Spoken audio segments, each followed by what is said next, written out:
పని చేయాలంటే బ్రెయిన్ లో నుంచి కొన్ని సిగ్నల్స్ మనకైతే వస్తాయి, హార్మోన్స్ రూపంలో అలా సిగ్నల్స్ రూపంలో వస్తాయి. అలానే ఇప్పుడు ప్లాంట్ కి బ్రెయిన్ అనేది లేదు కదా మనలాగా, అయితే దానికి సిగ్నల్స్ అనేవి పాస్ అయ్యి అవి దాని పని చేసుకోవాలి. లైక్ ఇప్పుడు దాంట్లో కొన్ని మూమెంట్స్ అని చెప్పుకున్నాం. ఫోటోట్రోపిక్ మూమెంట్ అంటే ఏంటి?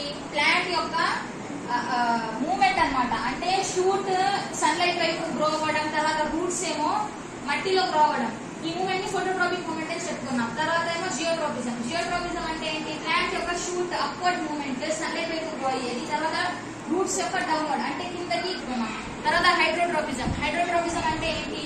ప్లాంట్ లో వాటర్ మాలిక్యూల్స్ మనం చెప్పుకున్నట్టుగా ప్రీవియస్ లెసన్ లో జైలం ప్రాసెస్ చెప్పుకున్నాం కదా, అంటే ఒక ప్లాంట్ లో వాటర్ అనేది ఎలా ట్రావెల్ అయ్యిందో రూట్స్ నుంచి స్టెమ్ కి అన్ని పార్ట్స్ కి అది జైలం అనే టిష్యూస్ హెల్ప్ చేస్తాయి.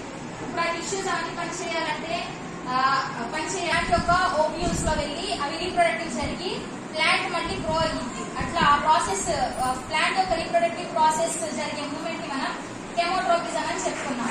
ఇవన్నీ మూమెంట్స్ జరగాలంటే ప్లాంట్స్ లో ఇప్పుడు మనలాగా కొన్ని సిగ్నల్స్ అనేవి ట్రాన్స్ఫర్ అవుతాయి. అలా ఇప్పుడు మన దాంట్లో అయితే బ్లడ్ పట్ల అని హార్మోన్స్ అని వెళ్తాయి కదా, ప్లాంట్స్ లో ఎలా జరుగుతాయంటే హార్మోన్స్, కొన్ని ప్లాంట్ హార్మోన్స్ అన్నమాట.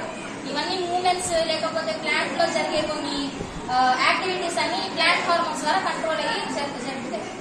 అయితే ఇక్కడ first hormone name is auxin. ఈ ఆక్సిన్ ఏం చేస్తుందంటే ప్లాంట్ యొక్క జియోట్రోపిజం అంటే జియోట్రోపిజం